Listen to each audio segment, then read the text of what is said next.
Today is June 17th, 2016. Kay Wagner is talking with Dr. Dean Whiteway, a retired internal medicine doctor specializing in addiction medicine. Dr. Whiteway attended medical school at UW-Madison and did both his internship and residency at Gundersen. He joined Gundersen Health System in 1981 and retired in 2007, totaling 26 years of practice. Welcome. Good afternoon, Kay. It's a pleasure to be here with you today. Thank you. I know you had some prepared questions, but I'm going to go off track a little bit and just have some reminiscences about some of the experiences coming here. As you mentioned, I joined the clinic in 1981. That was actually a little bit after I trained here. I graduated from medical school in 77, and I came here for a flexible internship for 1 year. And then Dr. Overholt, whom we call the Colonel, tapped me to staff the satellite clinic at Spring Grove, Minnesota, which I did for a couple of years. Then came back to finish the internal medicine residency here for 2 more years. I was preceded in practice here by my late father, Dr. Robert Whiteway. When we moved up here from Chicago in 1960, he joined the staff and was here for many years. I believe, you could look it up, but I believe he was about the 24th physician that was hired by the Gundersen Clinic. And he was wined and dined by the Gundersens, by oftentimes Alf Gundersen in particular. Took him under his wing, introduced him to the town, helped him find a realtor, and made him feel welcome. So we owed a lot to Alf at that time. I'll come back and tell a story about Alf a bit in a minute. So my father preceded me, and then I came on the staff, as you mentioned. I want to talk about my time at Spring Grove. Spring Grove, Minnesota, as you know, is a tiny little town tucked in the corner of the southeast corner of Minnesota, where we have a satellite. And Spring Grove was the very first Norwegian settlement in the whole state of Minnesota. It was in 1852, so it's a little Norwegian community. If you're familiar with Garrison Keillor and the Prairie Home Companion show, Lake Wobegon, the fictional hometown of Garrison Keillor, is the same as Spring Grove, Minnesota. Spring Grove, Minnesota, when I was there in about 1979, had a population of about 1,000. Now it's much bigger. It's up to about 1,300 now. Still a tiny little town. But I well remember my time there. I was grateful to Dr. Overholt for letting me be there for a couple of years. Spring Grove is a town that you can literally walk from one end to the other without being out of breath. You can walk from one end to the other in about 10 minutes. Now, I was new in town, and people would come into my office with absolutely nothing wrong with them. They weren't sick at all. They would make up some excuse for seeing the doctor. They just wanted to meet the new doctor. One thing that happened when I was first in town for about 2 weeks, they had in Spring Grove what's called a Centennial Farm, which means, and it was a Tweeton. The Tweeton Memorial Hospital, the Tweeton Lutheran Church, everything is named Tweeton. And they had a farm in Spring Grove that would have been in the same family for 100 years, and they call that a Centennial Farm. And so they invited all the Tweetons in the United States from coast to coast to come to Spring Grove if they were related to this original patriarch, Grandpa Tweeton. And so they got about 30 or 40 Tweetons to come to Spring Grove from all over the country. They chartered 2 school buses and filled them up with Tweetons, and they gave a bus tour of Spring Grove. Now, as I said, you can walk through the whole town in 10 minutes, but they used 2 buses that they chartered, and and I was invited, not being a Tweeton, but new in town, and they were being very nice to me. And so I got to ride on the bus with all the Tweetons. And we took an all-day tour of Spring Grove, and we had to go to the church where Grandpa Tweeton had been baptized and married and buried. And we had to go see his grave. And then we had to go to the field where his one-room schoolhouse had been, long gone, but there was a playground there where the school had been. And Grandpa Tweeton had lost a red rubber ball in this playground. And we all got out of the bus for 20 minutes, all 40 of us, and looking for this red rubber ball in the field for 20 minutes. And we did not find it. And then we went to the homestead, the original farm. All the buildings were gone except for one log cabin, small log cabin that was 100 years old. And we got out and we were wandering around the building. I was on the bus next to a Tweeton who was a barber from Denver. And I'd already been in Spring Grove for 2 weeks, so I knew all about Spring Grove. He'd never been there. And we got out, we were looking around this cabin, and we saw a patch of marijuana growing up behind the log cabin. And so we asked the tour director, one of the Mrs. Tweetons, about this. And she said, well, we said, who lives here now? And they said, well, the Tweetons have rented this log cabin to a nice new young couple from Chicago. And so they had a little cash crop out behind the cabin. So that was one of my Spring Grove stories. My other Spring Grove story, which has nothing to do with medicine, but has to do with my being a musician and an organist and a pianist. When I came to Spring Grove, and I would recommend that everyone live in a town like Spring Grove for a couple of years. There's nothing like it. You won't know what small town living is like unless you've actually done it. But the first few years we were there, I played the piano for the summer theater production that they had in the old Gray barn. It was owned by Karen and Jim Gray. He was the town veterinarian. And they would clean out all the hay from the barn, and they'd open the wagon doors, and they'd set up a stage and lighting, and we'd put on a musical in the summertime. And the first one we did was Annie, Get Your Gun, and I was the pianist. And the people would come from far and wide, and they'd bring their lawn chairs, and there'd be some bleachers set up, or they might just sit on a blanket on the grass out in front of the barn. And we did Annie, Get Your Gun. And about 10 minutes before the show was over, maybe 15 minutes before the show was over, it started to pour like crazy, just a real downpour. Everybody was getting soaked, but nobody left. Then the lights went out, the power went out in the barn, so we were all in the dark and in the rain. Nobody left. The folks got their cars and pointed the headlights up against the stage for the lighting, and we finished the show with car headlights and in the rain. And everybody had a great time. Now it was time to go home, and all the cars were stuck in the mud.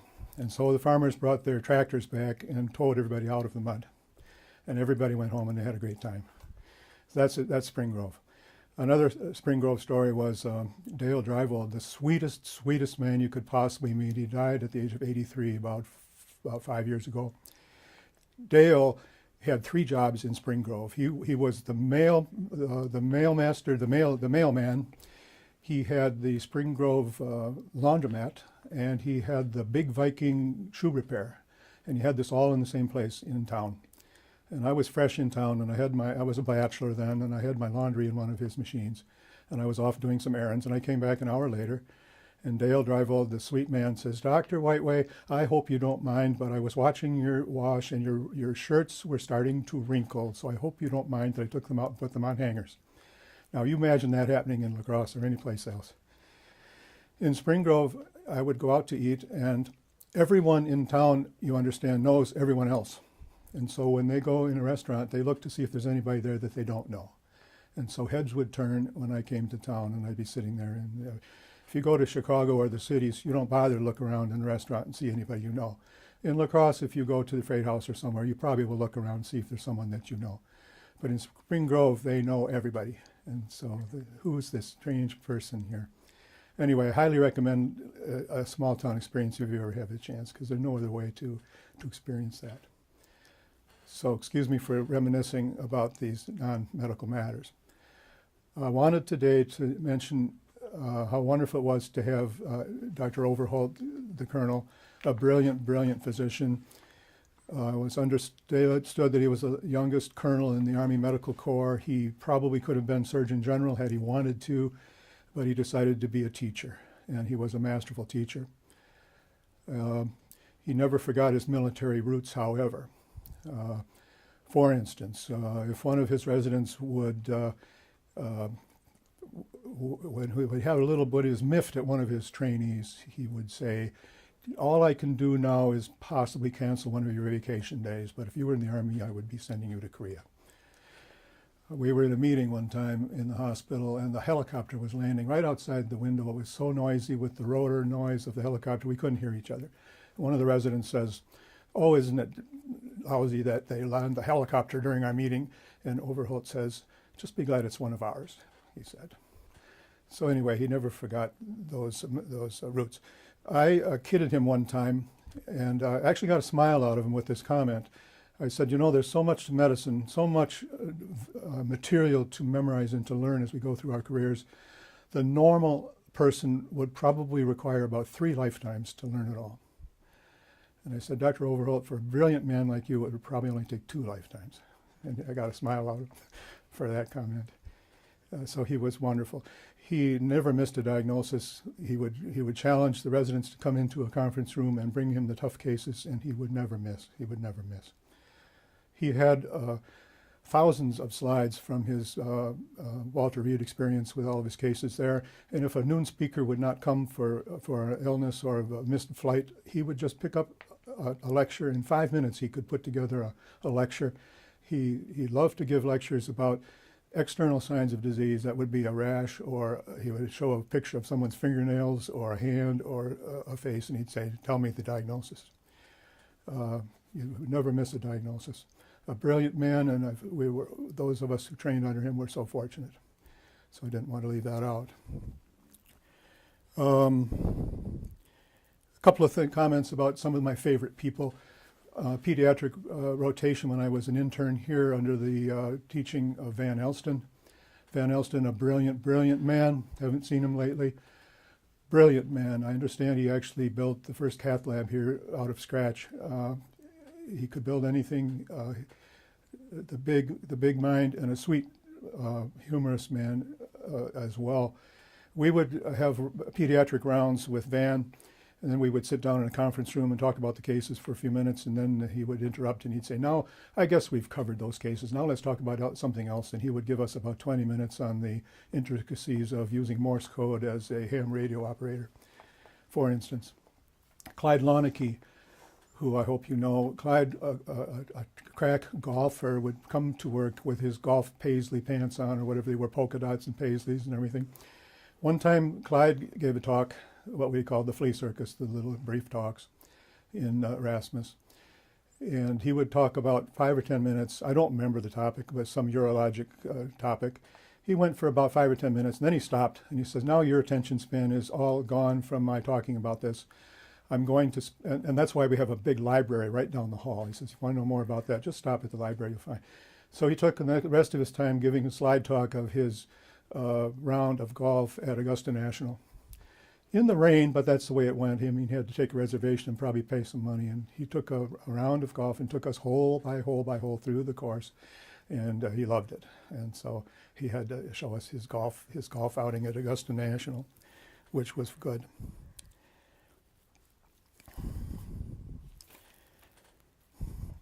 So my father, as I said, joined the clinic back in 1960.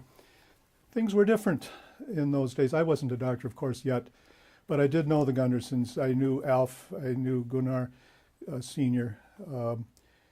I knew most of that generation of the Gundersons, but particularly Alf was the kindest, sweetest man who mentored my father when he came to town.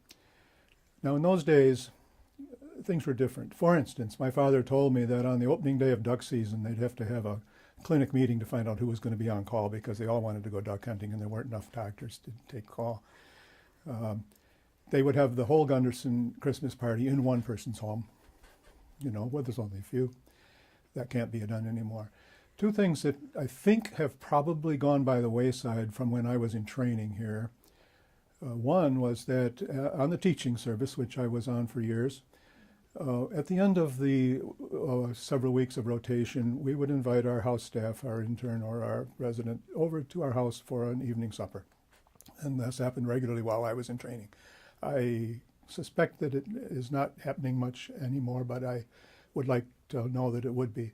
The other thing was, when a new staff doctor joined the clinic in those early days, another staff doctor, a veteran staff member, would be tapped to be a mentor, what you might call the welcome wagon approach, and introduce them to a realtor if they needed it, to the schools, the restaurants, a little social introduction, and that was also wonderful. I hope it happens, but I don't know if it has. But I would love to hear that also still happens. So things are a little bit different.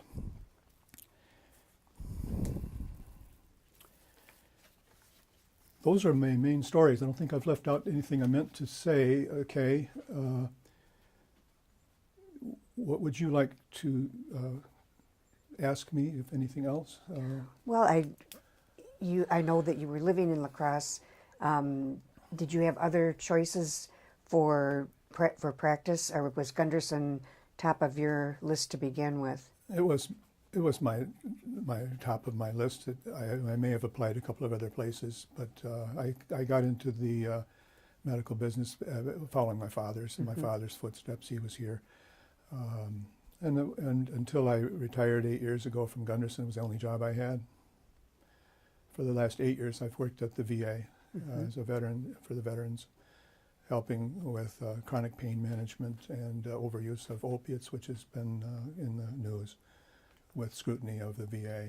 I was trying to help them with that controversy, but I've retired also from the VA now. Are you working in Sparta? I am working part-time in Sparta, a couple or 3 short days for Ted Thompson's Neighborhood Family Clinic, which is on Rose Street here in La Crosse, with a branch in Winona and in Sparta and in Viroqua. What would you like to be known for? Well, I could have been a surgeon, I suppose, or another specialist, but I went into general practice because I have enjoyed being able to greet and listen to anyone that comes through the door, no matter what their problem may be. And a small amount of the time I may be able to help them independently, but one thing a good physician always must know is his limitations and when to utilize his consultants and not be proud about it. But that was what I wanted to do, was to be a generalist. So that's what I've done for most of the years.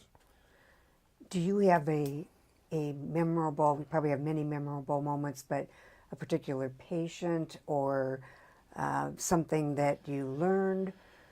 Of late, I would probably start with some of my veteran patients, not my Gunderson patients, although some of my Gunderson patients did follow me over to the VA if they were veterans.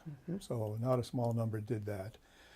But at the VA, my favorite patients at the VA were the World War II veterans, and there are fewer and fewer of them. But I actually had one veteran at the VA who was a survivor of Normandy Beach. He had landed on Normandy Beach and was telling me about it in his early 90s. And these gentlemen were the salt of the earth and the neatest, most grateful patients you could possibly imagine. So those are the ones I remember right now. I think you were going to, was there a story, another story with Dr. Overholt about World War II? Oh, indeed, yes. Dr. Overholt gave a talk about his experience in Korea. He was in Japan on leave, having some days off and relaxing. And little did he know that hostilities were breaking out in Korea at that moment. So he was in, and I have secondhand because I was at his presentation in whether it was Rasmus or Overholt Auditorium, I don't know right now, but he gave the story, and it was an amazing story. It started in Japan, and he was in Japan on leave, and his orders came through, Dr. Overholt, you will fly at tomorrow morning before dawn, you will fly from Japan and you will land in Korea. And you will get on a train and you will go up to North Korea and you will start a MASH unit up there. I think he came on the road. I don't remember if there was a train. I think they were actually on the road driving over these roads. Anyway, he made out a will that night because he didn't know what was going to happen to him in Korea. He had never been, as far as I know, to boot camp. He didn't have any combat clothes. He just had his civvies. He got on this plane the next morning, and the first command that he gave to the troops was all the troops had 2 pairs of shoes, one on their feet and the other one around their neck on the laces. And Overholt, I don't remember his shoe size, but he says, the first troop that has a pair of 9 wide, those are my shoes. And so he grabbed some shoes from another troop, put them on. He didn't have any boots. He just has regular shoes. Anyway, now he gets off, and they're going north into North Korea. And the North Korean tanks are coming down the road the other way, live armed tanks coming down the other way. And Dr. Overholt said, if they had taken the time to just blast us away, they could easily have done it. But they were too busy going south, and they just ignored us and went by. But he says, you do not know fear unless you've looked down the barrel of an armed enemy tank. You don't know fear unless you've seen that. And he did see that. So he goes up into North Korea and sets up a MASH unit. He claimed to be the first physician who ever airlifted an injured troop out on a helicopter. There was a troop with a fractured spine in great pain, and they were going to put him on the back of a pickup truck and roll him down the roads down to a military hospital. And Overall said, this will be torture for this man. So he took the gurney and strapped it to the skids of a helicopter and had him taken off by the helicopter. And Overall claimed he was the first person that did that in Korea. He said that the producers of the MASH television show called him up and asked him for plots for the show. And he said, I'm sorry, all of my plots are for John Wayne. They're not for you. I was never that close to the front. I mean, I was always closer to the front than that. So John Wayne can get my stories and they won't be for you. So he told the MASH producers. That's his story of Korea. Another question I'd like to ask is how you've seen medicine change in the past 10, 20 years. Well, I guess the paperwork and the billing. I think when my father was here, down here in the lower level of the clinic, they probably had 2 or 3 billing clerks, and I don't know how many tens, if not hundreds, there are down here now. The paperwork and the billing, the medicine, the practice and art and science of medicine hasn't changed. The knowledge has changed. What I learned in 1977 when I graduated, it's all changed. There's more. You have to learn how to learn, and I've been a fan of using everything that comes along online. I don't like paper as much as I used to. I do it all online if I can, but you have to learn how to learn. And the patient-doctor relationship should not have changed much, but it isn't as much fun as it used to be because of the business side of it. When my father was practicing here in the early 1960s, he would just basically say it was fun then. And when he retired, it wasn't so much fun, unfortunately. But if he had a question, he would just walk down the hall and curbside, what we call a curbside consult, and that can still be done today. But there was a camaraderie when the clinic was smaller. He did say it used to be more fun. Now it is still extremely gratifying, and it is a huge privilege to have a person come to you and trust you with their private life. And it's very humbling. And it's very important to keep that relationship. And that need never change. But the business has changed. And the time constraints have changed. At the VA, we were under pressure to never take more than a half hour with a patient. And these older patients would have a problem list, a long problem list, and they'd lay their medications out, and they would be a foot long, all the bottles laid out, and you'd have a half an hour to talk about everything. The time constraint did not make it easy. That probably used to be the same way too, but it is still an honor and a privilege to do this work, and I'm still doing it part-time. And I do enjoy it and love it, but it is a privilege that we have to be grateful for. Jay, do you have any? Jay sometimes has questions that he likes to ask, which are good. This time I'm at a loss. I don't have anything right now. Oh, go ahead, Al. I was going to ask about you have 2 daughters. Oh, yes. Your wife Jan. Yes. What do your daughters? What do they do for a living? I have 2 wonderful daughters. The older daughter is 31, and she has recently had our first grandchild, Madeline, who will be 2 years old in next month. Mm-hmm. We'll be going to Dallas for the birthday. And she and her husband have been raising organic hydroponic tomatoes on a farm, which is a 12-month enterprise with these pure, wonderful tomatoes, better than you can get. Yeah.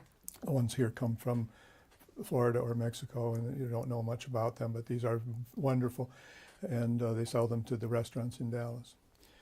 And we are grandparents now for the first time as of last almost 2 years now.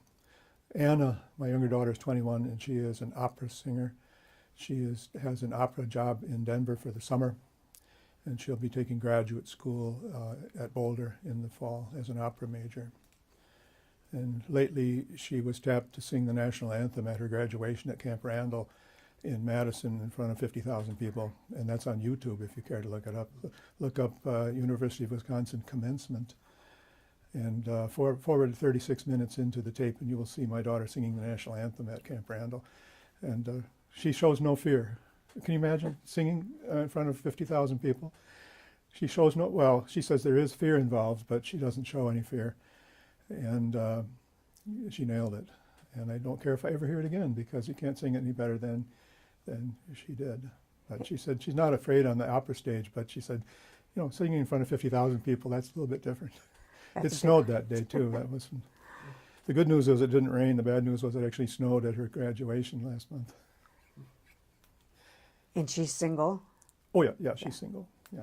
And your wife, what does she do to keep herself busy? Well, she's an artist and a musician as well, but mostly we're at home doing gardening and landscaping and trying to figure out how we can see the daughters more often. Well, I don't think I have anything further. All right. I really enjoyed the interview, and I'm glad that you shared the memories about Spring Grove. My husband's from Caledonia, and that whole area. May I say one thing? Sure. I left out, I mentioned at the beginning, I was going to say something about Alf Gunderson. Alf, as you know, had Norskidalen as his farm. He lived in La Crosse, but he had his farm out at where now is Norskidalen. And Alf, as you all know, was a urologist, specialist in what you call waterworks. And so on his farm, he had waterworks. He had ponds and streams. And as a urologist, he took pride in making sure that the water was flowing correctly on his farm. And he had a trout farm, trout pond. Now, he would have the Gunderson summer party out there regularly. And one year, he invited everyone to come with a fishing pole if they wanted to try trout fishing in his trout pond. And so right before the party, he threw about 50 pounds or 100 pounds of trout pellets, Purina trout pellets, into the pond to feed the trout. He did not want people to be catching his trout and taking them home. So he fed the trout, got them all full right before the party. Well, Carl Schmidt came, and Carl Schmidt, a retired ophthalmologist here, is a world-class fly fisherman. He's been tying his own flies for decades, and he has hundreds, if not thousands of them. I actually went fly fishing with Carl about a month ago, and I watched him catch 6 fish in 10 minutes. They were catch and release little brown trout. Anyway, Carl is an expert fly fisherman, so he brought his fly rod to the party. And right next to him at the party, Doug Tompkins, the retired orthopedic surgeon, had brought a casting rod. And Doug was kind of grumbling a little bit about his bad luck. He couldn't catch these fish. And he's right next to Carl. And Carl says, well, Doug, it's easy to catch these fish. Do you want me to catch one for you? And Doug says, yeah, okay, go ahead. So Carl takes one of these pellets, these little food pellets that Alf had fed the trout, and he puts it on a hook and casts it like a fly rod. The first cast, he gets a nice trout. And Alf saw this and came over. Carl, you're not going to take that fish home, are you? Well, Alf, you did say to bring our rods, and if we catch any fish, we can take them home. So yes, I'm taking that trout home and having him for supper tonight. That was that one. Oh, Carl's still doing fine. I think he's 84 now, living in an assisted living in Milwaukee, but he's going fishing every chance he gets. So he's in Milwaukee. Yeah, Carl Schmidt is in Milwaukee.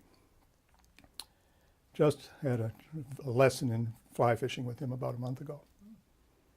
Be sure to give him our regards. Certainly glad to. So I was going to mention one thing that happened in Rasmus lecture hall, and we were in there listening to a guest consultant. I don't remember the specialty and I don't remember the talk. All I remember is that we had a guest speaker that Dr. Overhold had invited, and he came to the podium and he introduced himself and he said, I remember being here at Gunderson Lutheran. It was about 3 or 4 years ago, and I remember it very well because when I started to give my talk, a bat flew out from the back room there and started to fly around the auditorium. And believe it or not, as soon as he said that, a bat flew out from the back room and started to fly around the auditorium again. The only time I ever saw it happen in years. On cue, this bat comes out and flies around the room, cracked up everybody. That's why we can't remember the rest of the talk. Oh, that's priceless. Talk about a coincidence.